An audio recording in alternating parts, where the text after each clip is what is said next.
Hey, welcome, and thanks for joining me for this week's Kiss from Kristin. So a few weeks ago, I got the privilege of going on a Abraham Hicks cruise, and it was a conference that she was putting on. And at that conference, she gave us one of her newest tools for deactivating negative emotions. Now, I've been on a weight journey myself, and there are some negative emotions that can get triggered when you're in the process of losing weight. So, this is a great tool that you can use around weight loss, and I'm going to give you an example of what it looks like in your day to day life. And I think you'll be able to apply that to everything in life, not just weight loss, just everything that happens. So if you're new here, I'm Kristin Wood, your favorite body wellness coach, and every week I show up and give you a keep it super simple tip. This is something that you can take away, you can implement right now. And when you start implementing these tips with consistency, you are going to see a shift for your weight and wellness journey. So possibly you've heard of the concept of clearing the clutter. This is where you eliminate the things from your environment that are taking up space so that you have room for the things that are going to serve you.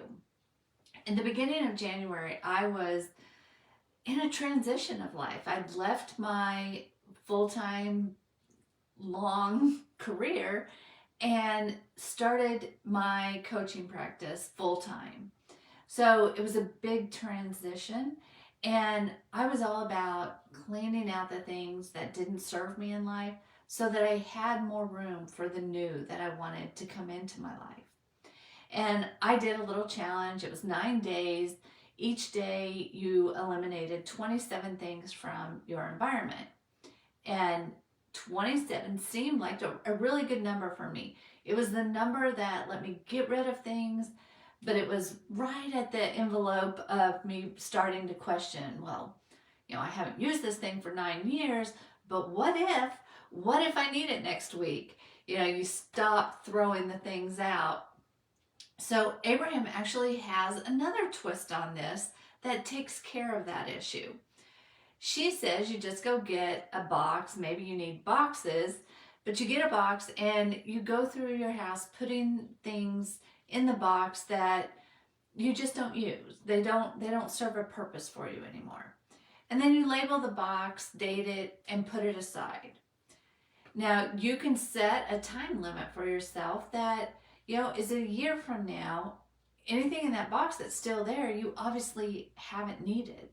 So you can make the choice to get rid of it, whether you trash it, sell it, donate it, whatever you do, you can clear that clutter out of your environment. And her method actually stops that critter that comes into your head that says, but what if you all of a sudden need that? It's in the box, it's labeled, it's put aside. You can go find it and pull it out if you find that you do need it. So that's a good way to stop the decision fatigue, where you've got so many things coming at you that you're constantly having to make a choice about. Decision fatigue is a real thing that I'm sure you've experienced even if you haven't put a name to it. But her method really stops you from getting caught up in having to make a decision about the what ifs. So her newest tool is kind of an expansion on clearing the clutter. And it's for the mental clutter that we have, the emotional clutter that bogs us down. And what it is, it's called the Inactive Box.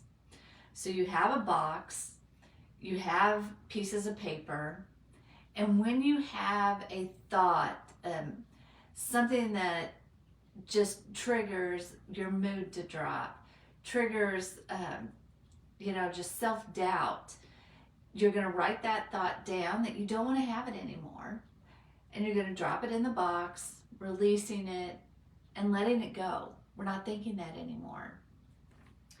So how does this look? in real life? What does this practice actually look like? So maybe you've had this experience where you decide, I want to lose 20 pounds before the fall family pictures, and you start this journey. So the first day, you have in your mind how this day is going to go, the things you want to change. What are the modifications to your day that are going to allow this change in your weight to happen? And you're going through your day, lunchtime comes, and you're really proud of yourself. You're doing good. You feel like, I'm going to make this change happen. I really want this to happen. I'm going to do the actions. And the afternoon comes, and all of a sudden, that lady in the office with you that gets on your last nerve, well, she got on your last nerve, and your mood drops. And a little bit later, you realize, crap, I was going to go to the park and walk after work, but I forgot my walking shoes. So do I decide not to walk, or do I make the trip home and get the shoes and then go back, and your mood drops again? And you get ready to leave work, and you get a text from your husband, and he's got to stay late at his job. So now you have to go home because somebody's got to let the dog out. So your mood drops again. And on your drive home, that little critter comes up on your shoulder, and the past movie reels start playing. And you're feeling like,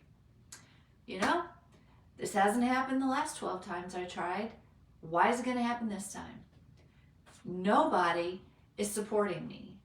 Nobody is on board with my plans. My day is constantly interrupted for everybody else's stuff. I never get to take care of myself. This isn't going to work. Why even bother? The negative things are just coming at you in a flood. Now, what feels good about this? Absolutely nothing. It totally sucks when we've sold ourselves out over and over and over. It doesn't feel good. So, in the past, maybe you made it home, were in such a crappy mood that you text your husband on your way home, you better stop and pick up burgers and fries with extra cheese and extra large shakes because I'm not cooking dinner. I'm done. And you just lick your wounds and sulk. What I'm offering you is a tool to change this, a tool to shift your mood, to get out of your own way.